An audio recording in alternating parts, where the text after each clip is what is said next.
Yo guys. За та бүхэн дараагийн видеогоор уулзахаар бэлэн болоод байна. За энэ видеогоор гэх юм бол ойлгомжтой. Дэлхийн түүхэнд дэх хамгийн мундаг жокер, одоо энэ жокерыг давсан жокер одоохондоо ерөөсө гачраагүй байгаа. Мэдээж яг энийг бол та бүхэн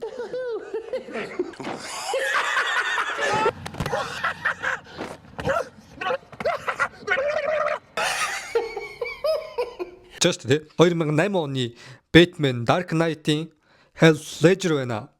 За өнөөдөр та бүхэнд Heath Ledger-ийн амьдралаас ярьж өгөхөд бэлэн болоод байна. За тэгэхээр бичлэг эхлэхээс өмнө юу хэмжиж байгаа тийм ээ guys? Дор байгаа хэсэгт лайка дараад бас манийга дэмжиж subscribe хийгээд өгөөрэй.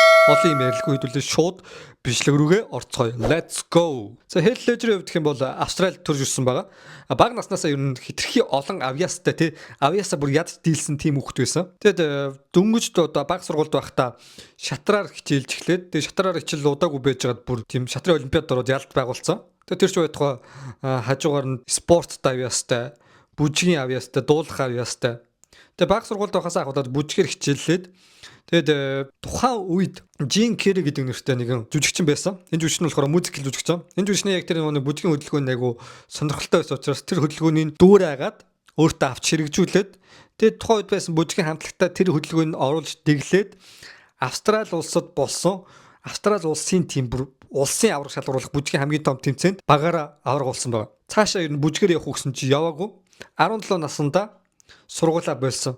Тэр шалгаан юу байсан бэ гэхээр ихчээсээ болсон. Игчин тухайн үед нэг туслах дүрмөр тоглодог тий.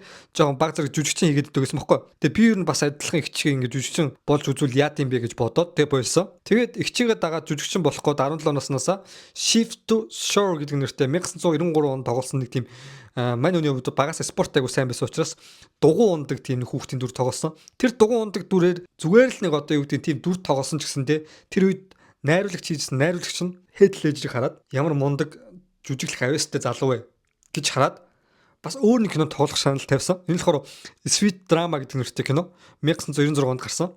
Энд болохоор ямарчтай кино гэхээр тийм залуусын яг өсвөр насны тийм 17 молоо настай залуусын тий дөнгөж одоо 10 жилийн хүүхдүүдийн хайр дурлалын харилцааг харуулсан. Тэгээ энэ дүр дэрчсэн мань хүний хувьд тийм дугуй ундаг дүртэй. Тэгээд нэг охин дуурлаа, тэр сэтгэлээ хэлчлээ. Тэгээ тэр ч утгаа ингээд цуг амьдэрдэг иймэрхүү дүрийг ингэж айгүй сайнаар гоёор гаргаж өгсөн. За тэндээс ингээд авьяас нь танигч эхэлсэн байгаа байхгүй.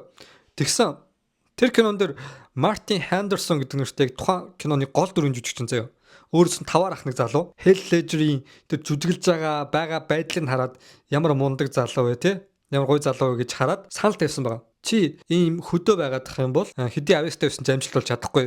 Тийм болохоор би Сиднейд байдаг. Австрали нийслэл чи наашаа ирэх үү гэж санал тавьсан. Тэгээ манай гэрт амьдарч болно. Би чаас мөнгө төрөх авахгүй гэд. Тэгсэн чинь мэдээж зэрэг Heath Ledger юу гээл тэр залуудгийн үгэнд итгээл аль тэр нэг гэрээсээ явах уу те. Тэгвэл нэг баг нэлээд эсэг хугацаа эргэлзсэний эцэст ялчгүй мөрөөдлөд байгаа Сиднейр явахаар болсон.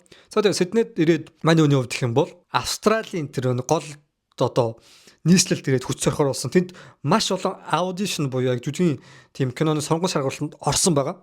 Тэгээ тэр үед Rover гэдэг нэртэй нэгэн Америкийн одоо нэг кинонд анх удаа тоглохоор болж байгаа. Тэр үед яг Холливуудын заяа.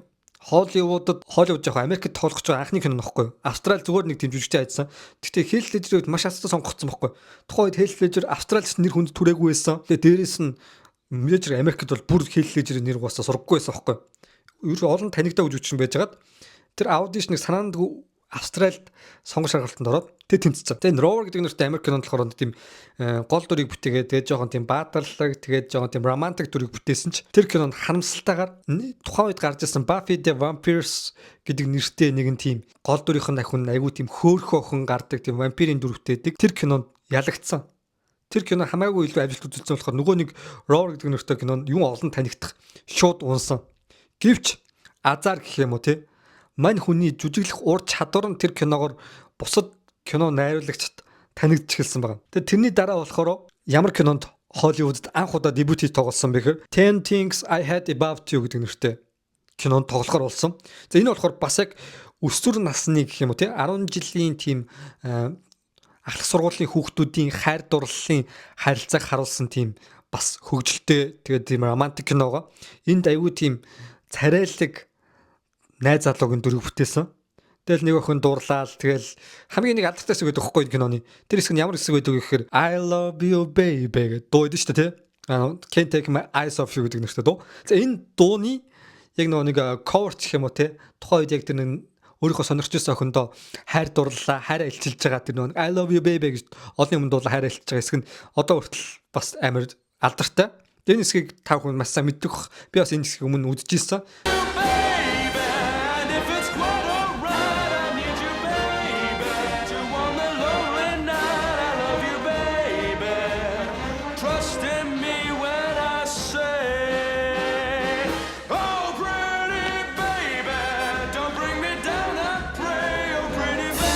Нэг Facebook мөрчлөө нэг тийм яг тэр хэсэг нь ингээ скин явж байсан байхгүй. Тэгээ энэ киногоор бол яг тийм нэг 10 жилийн тийм царайлаг найз залуугийн яг тиймэрхүү нэг тийм 10 жилийн тийм нэг царайлаг хөвгүүний дүрийг айгүй гоёор бүтээсэн. Тэгээ тэрний дараагаар гайгүй энэ киногоор амжилт олоод өөрт нь ингээл киноны саналууд амар их ирсэн. Тэгэд ирсэн санал нь дандаа бас яг адилхан 10 жилийн тийм нэг царайлаг залуугийн ч юм уу тий. Нэг тиймэрхүү дүр бүтээх үгсэн саналууд дандаа ирсэн. Гэвч манай хүний хувьд гэх юм бол би жүжигчин хүний хувьд цаашдаа илүү олон өөр жүжигч тоглоод жүжиг кинон тоглоод өөрийгөө бусад арай өөрөөр жүжиглэх авьяастай гэдгийг харуулах хүсээд тэгээ энэ бүх саналуудаас шууд татгалцсан. Ялангуяа тийм 10 жилийн дүр мөрийг бол гисэн чинь яг өөр кинон тоглохоор болсон ч өөрт нэг санал ирээгүй. Тэгээ кинон тоглож чадаагүй. Тэгээ тухайн үед тэрнээс болоод сэтгэл санаагаар унаад гэрээсээ ч гарахаа болоод тэгээ нэг тиймэрхүү байдалтай байжсэн. Тэгтэл тэр үед яг тийм нэг сэтгэлийн хямралд ороод өөртөө амар итгэлгүй болоод байж ах үед тэгээ Patriot гэдэг нэртэй кинонд сонгож харгуултанд орсон. За тэр кино болохоор Mel Gibson-ы тоглож байсан кино. Тэр кинонд сонгож харгуултанд ороод маш гайгүй ингээд жүжиглээд явж ийснаа дунд нь гинт болоод уушлаарай. Би юус чадахгүй юм байна. Би угаасаа энд жүжиглэж чадахгүй юм байна. Уушлаарай, намайг уушлаарай. Би энд хэрэггүй байж гэж хэлээд шууд гараа авцсан. Тэгсэн чи тэрний маргааш нь шууд Heath Ledger руу утсаар залгаад та манай сонгож харгуултанд тэнцсэн гэдэг дуудлага ирсэн. Heath Ledger бүр гайхсан. Би угаасаа ингээд дунд нь орхио явсан байхад намайг яг тэнцүүлт ингээд. Гэтэл найруулагчийн хувьд бол Heath Ledger хараад тэрхүү дүрт бол хамгийн тохирох жүжигчин байж чадхаар юм байна гэдгийг олж харсан. За тэгээд манай өнөө гэх юм бол тухайд сэтгэлийн хямралтай байсан үедээ алдарч жүжигчин Mel Gibson-тай хамт энэ кинонд тоглохоор болсон. Яг Mel Gibson-ы тухайн үед хүүгийн дүрийг бүтээгээд тухайн үеийн дайманы үеийн тэр дээр үе амьдралыг харуулсан кинод маш амжилттай тоглож чадсан. Тэгэд яг кино зураг авалт хийж явах үед заримдаа ингээд зүгээр ингээд юу ч бодохгүй ингээд сэтгэл нь хямраад жоох ингээд бодол модолд ороод сайн жүжиглэж чадахгүй үгүй юу гэдэгт амар зэрэгэлзээ жоох тиймэрхүү байсан үед Mel Gibson алдарч жүжигчнээс зөвлөгөө өгсөн байгаа. Альдхан австрал гаралдаж өгсөн байхгүй. Иймэрхүү үед нэг хичээж хүчлэх хэрэггүй. Тухай зүгээр байгаа нь л хийхэд болно. Тэгжидэл аяанда бүх зүйл болох болно гэж зөвлөгөө өгсөн. За тэгээд тэр кино гэх юм бол мэдээж хэрэг нэлээд амжилт олсон. Тэгээд тэр киноноос ахуулаад Heath Ledger тодорхой хэмжээнд Холливуудд те Америкт бас ингээд дэлхийд дахинд баг зэрэг ингээд танигдж эхэлж байсан. Тэр үед нэгэн киноноос санал гарсан байгаа. Та хүн мэдэн штэ те. Superbad-ын тухайн үеийн те Tobey Maguire-ийн тоглосон Spider-Man-ы кинонд тоглох уу гэдэг санал ирсэн. Тэгээд тэр аудишныг хүртэл болсон. Ягаад болсон бэ гэхээр би тийм одоо нэг хүүхдийн те тухайн үед яг нэг Superbad-ын тийм одоо кинонууд дөрүүд айгу тийм гоё Америкт тийм нэг айгу нэр хүндтэй биш комикууд айгу алдартай ч гэсэндээ кино минонууд бол ерөөс нэр хүндтэй байгаагүй.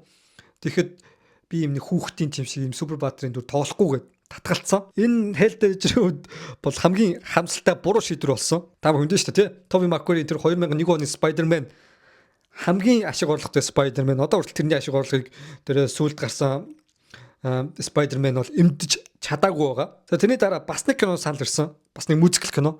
Энэ болохоор та мэдэн шүү дээ. Moulin Rouge гэдэг нэртэй кино. Бас миний саяхан ярьсан алдартай жүжигчин эмэгтэйг нь тоглосон кино. Би нэрийг яг одоо сандгүй зөө оруулчнаа. За тэр Moulin Rouge-тай эрэгтэйхэн дүрийг тоглох санал ирсэнцэндээ яг нөгөө цохол нөө шунгууд ямар жоон хүүхдийн дүр шиг ямар сони юм бэ гэд тэг болцсон байгаа. Тэгээ тэрнээс болоод өөрийнхөө сонгосон кино болохоор Monsters Ball гэдэг нэртэй кино. За энэ кинонд болохоор нөгөө жоон тийм цаазын ялыг одоо гүйцэтгэгч тийм манайхаар бол одоо нэг шүүхийн шийдвэр гүйцэтгэж шүү дээ тийм одоо яг хүний дүрийг бүтээгээд тэгээ тэрнээсээ болоод нэг бөөлжөө тэр ажлыг хийх маш хүсэхгүй байгаа гэсэн мөртлөө ингээд тэр ажлыг хүчилж хийж байгаа ч юм уу тийм нэг сэтгэл зүйн байдлыг айгүй сайнаар жүжиглж бас харуулсан тэр киног орсон гайгүй амжилтанд олсон. За тэгээ тэрний дараа болохоор Rock You гэдэг нэртэй кино. За энэ киног би бас үзэж байсан нэлээд дээр үед ямар хөө кино гэхээр ингээд нэг морь унаад Тэгээд одоо жад гэх юм уу те. Жад гэж хэлэх баг л та. Тэр жадаар ингээд хоорондоо ингээд пат гэдэг ингээд мөргөлдүүлээд тэгээд хоорондоо ингээд нэг савж унж байгаа нэг тийм одоо дээр үеийн тий одоо юу гэх юм те. Тийм тулаан гэх юм уу? Тулаан ч юм тэмцээн гэх юм уу те. Тэнд ингээд яаж ингээд яалт байгуулж байгаа ч юм уу. Энэ киноос нэлээд тухайн үед гайгүй нэлээд амжилт олсон. Тэгээ ийм кино тоглосон байгаа. Энэ киноны тэгээд нэг постэр нь юу гэх юм Heath Ledger-ийн тэр нэг яг өөрөө бол дуулахтай гаргаж байгаа гэж хэлсэн чинь Heath Ledger ингээд нүрийн жоо айгу сонин гаргацсан. Гэхдээ энэс айгу өөрөө ичсэн ч гэсэн энэ постэр нь гайгу нийт олон нийтэд айгу төгсөн юм байлээ. За тэрний дараа болохоор 2005 онд Heath Ledger-ийн бараг дэлхийд танигдсан хамгийн бас нэг гайхалтай кино гэж хэлж болно. Энэ бол Brokeback Mountain Бөхтөр уул гэж Монголд нэрлэгдээр танигдсан кино. Энэ Бөхтөр уул гэдэг кино болохоор гомо тийм одоо гей гэх юм уу те гей сексуал буюу тийм хоёр эрэгтэй хүн хоорондоо дурлаж байгаа тийм харилцааг харуулсан тийм кино. Тэгээ тухайн үеийн Америкт гэх юм бол ялангуяа тийм нэг гей буюу тийм одоо гомо харилцаа гомо лесби ч гэдэг юм уу тийм эрэгтэй хүнтэйгээ эмэгтэй хүнтэй ч юм уу тиймэрхүү харилцааг яг тийм одоо сайн хүлээн зөвшөөрдөггүй байсан. Тэгэд энэ киногоор яг тэр харилцааг ингэж харуулад энэ кино мэдээж надад бол таалагдахгүй л дээ. Гэтэ яг тухайн үед Америкт тэгээ бас дэлхийн нийтэд нэлээд гайгүй од болж танигдсан кино аахгүй Бөхтөр уул гэдэг киногоор аль нь одоо юу гэдгийг тэр Бөхтөр уул киноны Heath Ledger-ийн дүр нь болохоор их нэртэй мөртлөө хажуугаар нь өөр нэг залуу татагдж байгаа юм одоо нэг тийм хайр дурлалын сонио харилцааг. Тэгээ ихнэр нь тэрийг мэдээд айгу сонирн байдалд ороо шоконд орж байгаа ч юм уу те. Тэр хэсгийг харуулаа тэр байгалийн үзмж бүх юм киног айгу чимсэн. Тэгээ тэр киноны найруулагч нь нэг тийм тайван найруулагч аахгүй. Тэр одоо Аз найруулагч хүртэл тийм одоо Оскарын шагнал хүртэл авсан ийм алдартай киногаа. Энэ киноны яг тэр өөрийнх нь ихнэрийн дүрийг дээжсэн эмэгтэй жүжигчин байгаа аахгүй. Мишель Уильямс гэдэг нэртэй эмэгтэй жүжигчин. Энэ Мишель Уильямс гэдэг эмэгтэй жүжигчинд зураг авч явах хоорондоо бие биендээ татагдаад тэг ялангуяа баг багт нь үз туулсан амьдралч байд юм уу. Тэгээд багаасаа ахуулаад одоо юу гэдгийг Heath Ledger-ийн хувьд нэг багаасаа ахуулаад ганцаараа ингээм амьдрал үзээд Австралийн тэр Сидней рүү яваад тэг Америк руу яваад кино мөн тоглохоор ингээм ганцаараа ингээд бие дагаад амьдрал үзсэн байхгүй. Тэр эмэгтэй хувьдсан яг тиймэрхүү амьдралыг туулсан. Тэр өөрсдийнх нь нэг адилхан шин чанар байсан учраас хоорондоо яг киноны ертөнцид маш хурдан татагдаад тэг бие биендээ дуурлаад тэг тэр ч утгаа цуг яг тэр Бөхтөр уул дээр өөрийнх нь гомо тэр нэг хайртайсан залуухан дүрэг бүтээжсэн тэр жүжигчин бол хэрэгдэг хөхгүй. Та мэдээж Prince Persia дээр тоглодог жүжигчин байгаа. Тэр жүжигчин болохоор уг нь ингээд нэг бүхэхтэй машин биш тэр хонж болдог. Тэр машин 4 байх хэрэгтэй байт юм байна л та. Тэгсэн чинь яг нэг зураг авалт дууссан дараа 3 хүн үлдчихдэг байсан гэд. Heath Ledger нөгөө нэг эмэгтэй жүжигчэнтэй хамт хоёлоо нууцаар яваад гიშдэг байсан бохоггүй. Тэгээд энэ хоёрын хувьд бол маш хурдан бие тэгээд татагдаад маш хурдан үерхэд маш хурдан гэрлээд хөөх охинтой болсон байгаа. Гэвч яг гэрсний дараагаар нэг жил одоо болоогүй ах хугацаанд бие биенээс салсан. Тэгээд салсан шалтгаан юу байсан бэ гэхээр энэ хоёр хитрхи өөр хүмүүс байсан. Тэгэд янз бүрийн травмаас болоо салсан гэхээс илүү хоорондоо маш их одоо таарамжгүй ч гэхээс илүү өөр хүмүүс байгаад ялангуяа тэр ихнэр Мишель Уильямсын хувьд гэх юм бол багаас ахуулаад жүжигчин болох зорилготой байгаад хамгийн гол одоо юу гэдгийг хамгийн гол мөрөөдөл нь Оскарын шагнал авах тийм мөрөөдөлтэй байсан. Гэтэ Heath Ledger-ийн хувьд бол Холливуудад орсон нь бол Heath Ledger-ийн хувьд гайхамшигтай амжилт. Тэрнээс илүү одоо юу гэдэг Оскарын шагнал магнал хүртээ цаашдаа яа гэсэн тийм янз бүрийн мөрөөдөл тийм зорилго бол байгаагүй. Зүгээр л ингээл одоо энэ байгаагаараа сайхан ингээд жүжиглэлтэй хийгээд ингээд явж яхад өөртөө таалагддаг байсан. Гэвч тэр Мишелийн хувьд гэх юм бол заавалчгүй Оскарын шагнал аваад би заавалчгүй ингээд тэрийг нэг Heath Ledger сайн ойлгохгүй байгаад байсан учраас Мишелийн хувьд Heath Ledger-тэй айгу тийм хэрүүл маргаан гаргах ч юм уу те муулцах ч юм уу. Тэгээ энэ хоёрын хувьд яалтчгүй тэгэл тийм одоо гэр бүлийн асуудлаас болоод ердөө жилхэн болж байгаад харамсалтай салсан байгаа. Тэгээ салснаас нь хойш Heath Ledger-ийн хувьд гэх юм бол охиноо тийм жоохон байхад нь ингээд салчлаа гэд. Тэгээ дээрэс нь гэр бүлийн авч үлдэхийн тулд яг эхнэрийнхээ нүүсэн газрын яг хажуу талд нь одоо байр авч нүүгээд тэгээ охиноо байнга өдөр болгон харах гэж хичээсэн гэсэнтэй болоогүй. Тэгээ тэрнээс болоод Heath Ledger-ийн тухайд гэр бүл салтаа гэр бүлийн авчиж чадсангүй гэдгээс болоод сэтгэлийн хямралд ороод өдөрт 2-3 цаг л унтдаг байсан гэж байна. 2-3 цаг. Тэгээ байнгын сэтгэлийн хямрал, стресстэй. Тэгээ тухайн үед тоглолцсон кинонд ерөөсөө нэг амжилт олохгүй тийм нэг сэтгэлийн хямрал, стрессээ болоод дандаа тэгж фейлж явж байсан. Тэгээ тэрний дараа тоглосон кино та бүхэн мэдж байгаа. 2008 оны Batman Dark Knight-ийн Joker-ийн дүр тоглосон байгаа. Тэгээ яг тэр сэтгэлийн хямралд орсон байж ах үедээ Joker-ийн дүр тоглохоор болоод тэгэд уусаа нэг охиноосоо олдсон одоо гэр бүлээс эхнэрээс салцсан байсан уу гэж маш сэтгэлийн хямралтай байсан үедээ Joker-ыг яаж тоглох уу гэдгээ судлаад тэгэд өөрөө бол уг нь супер баатарын дүрийг айгу таталцдаг байсан аахгүй. Тэгсэн чинь яасан бэ гэхээр Бэтмен Begins-ийг үзээд пүүн чи ямар гоё кино тий. Бэтмен дүр чи яг тийм нэг Супербаатарын тийм сонин дүр биш айгу хүнийхээ хувьд ч гэсэн айгу гоё дүр биш тэгээд. Тэгээд Жокерийн дүр тоглохоор болоод бүх комикийг уншаад тэгээд дээрэс нь тэр нөгөө буудлын өрөөнд гав ганцаараа заяа бүтэн сар мар ингээд байгаа. Тэгээд нөгөө нэг өөрөө дүрдээ орохын тулд өөртөө ажиллаад тэр ч бодоход тухайн үед одоо өөрт нь маш их дэмжлэг болсон кино гэх юм бол одоо A Clockwork Orange гэдэг нэртэй кино. Тэр киноны тийм нэг алуурчныхын тэр гол дүрийн жүжигчний яг тэр хэсгийг энэ Joker-ын дүртэй бас оруулсан байгаа байхгүй. Тэр Joker-ын дүрийг яг дүрэж маш их үзсэн. Яаж энэ Joker-ын дүрд орох уу гэдгийг бас маш сайн судлаад тэгээд энэ Joker-ын дүрд орсон. Тэгээ та бүхэн мэдэн штэ. Энэ Joker-ын дүрд ороод тэгээ мань хүний хувьд гэх юм бол Joker-ын дүрдээ орохын тулд заяа. Тэр ч утгаа нэг ингээд мейкап хийж байгаа шүү дээ. Joker-ийн мейкап. Эхлээ мейкап хийж агаад хүнээр ингэж мейкап хийдэл мэрэгжлийн хүнээр мейкап хийлгэж агаад жигнэсээ галзуу хүний дүрийг бүтээхин тулд өөрөө ингээд мейкап галзуу юм шиг мейкап хийгээд тэгээ мейкап нэг яг жүжиглэлтийн үеэр нэг будганд арилжах байдаг гэсэн дээ. Албаар ингээд хилээ ингээд тэгсэн мэл та хилээ. Тэгээ тэр нь болохоор уруулаад олоогод өгдөг хэсэг нь болохоор эсэргээр Joker-ийн тэр дүрд амар гоо жоохон тохирж ороод тэгээ байнга ингээд жоохон уруулаа ингээд олоогоод гаж мэт тийм жоохон тийм солиотой юм шиг те юм гаж юм шиг те тиймэрхүү дүрийг амар сайн гаргасан бохоггүй. Тэгээд болоогүй та бүхэн мэдэн штэ яг нэг Кристиан Бэйлийн яг Бэтмен Joker хоёр ингээд Joker ингээд шоронд баригдсан. Чи Бэтмен ороод Jokerтой ингээд юм ярьж байгаа хэсэг байдаг. Тэрэн дээр яг зохиол дээр болохоор араас нь ингээд толгойд пат гэж ширээтэй мөргүүлдэг хэсэг тийм хэсэг бол байгаагүй. Тэрийг өөрөө Heath Ledger намайг заавалчгүй тэг гэж хэлээд албаар тэгүүлсэн. Тэгээ тэр ч байтугай Joker ингээд доошоо унж байгаа хэсэг үүдэн штэ. Унж байгаа хэсгээр Batman ингээд зохиол өгдөн штэ. Зогтог хэсэг дээр яг үүндээ тийм зохиол байгаагүй. Joker албаар ингээд нэг намайг ингээд зөх тэгж би энэ дүр гоё болох юм зөх гэд. Тэгээд яг тэр зүтгэлж байгаа хэсгийг Кристиан Бэйл урдаас нь хараад ямар гайхамшигтай жүжигчин би ийм мундаг жүжигчтэй би амьдралд анх удаа л ингэж дүрдээ орсон жүжигчтэй анх удаа л уулзлаа гэж хэлсэн. Тэр үед Joker өөрөө баг тийм өөрийнх нь хувийн амьдрал нь тийм солиод болсон юм шиг байсан байхгүй. Тэгээд тэрний дараа болохоор та бүхэн мэдэн штэ бас амар алдартай хэсэг гэх юм бол эмнэлэг дэлбэлдэг хэсэг байдаг. Маш том эмнэлэг. Тэр эмнэлэг дэлбэлдэг гэсэн үг шүү дээ. Тэр эмнэлийг ямар нэгэн одоо өөр нэг жижиг эмнэлэг дэлбэрээ тэрийг камераар авсан юм биш заяа. Аль компьютер гараагаар хийсэн юм биш. Жинхнээсээ тийм том барилгыг дэлбэлсэн байгаа байхгүй. Тэгээ дэлбэлсэн хэсгээр камера зургийг аваад орж байгаа шүү дээ. Тэгсэн чинь мань хүн зүгээр нэг удаа дэлбэрээл тэгэл тэр зургийг ганцхан удаа авах тийм боломжтой. Өөр 2 дахь 3 дахь зураг авалт гэж бол байхгүй. Тэгээ тэр зураг авалтан дээр шууд дэлбэрээл эхэлсэн. Манай ингээд нэг сони ингээл хөдлөөл сони алхаал тэр нэмлэгээ устаа гачирж байгаа шүү дээ. Гачрал нэг ч хоошоо харахгүй автобусанд суугаад шууд ингээд юу ч болсон шинжгүй ингээд явагдсан. Тэрийг яг Кристофер Нолан гээд тухайн Бэтменийг найруулагч нь хараад яг Joker тэр чигээр тэр комикийн Joker яг тэр чигээр гараад ирсэн юм шиг л байсан гэж хэлж ирсэн юм байлээ. Тэгтлээ гайхалтай Joker-ын дүрд орсон. Тэгээд тэр ч удаа яг зохиол төр байгаагүй тэр нэг камераар өөрөө аваад ингээл нэг бичлэг хийдэг гэсэн үг дээ шүү дээ. Тэр мэрийг бол Heath Ledger өөрөө санааг нь гаргаж ирсэн. Энэ бол Joker тоглохоор төрцөн байсан хүн гэж хэлж болно. Одоо хүртэл энэ Joker-ыг амжихаар Joker нэгч гачраагүй.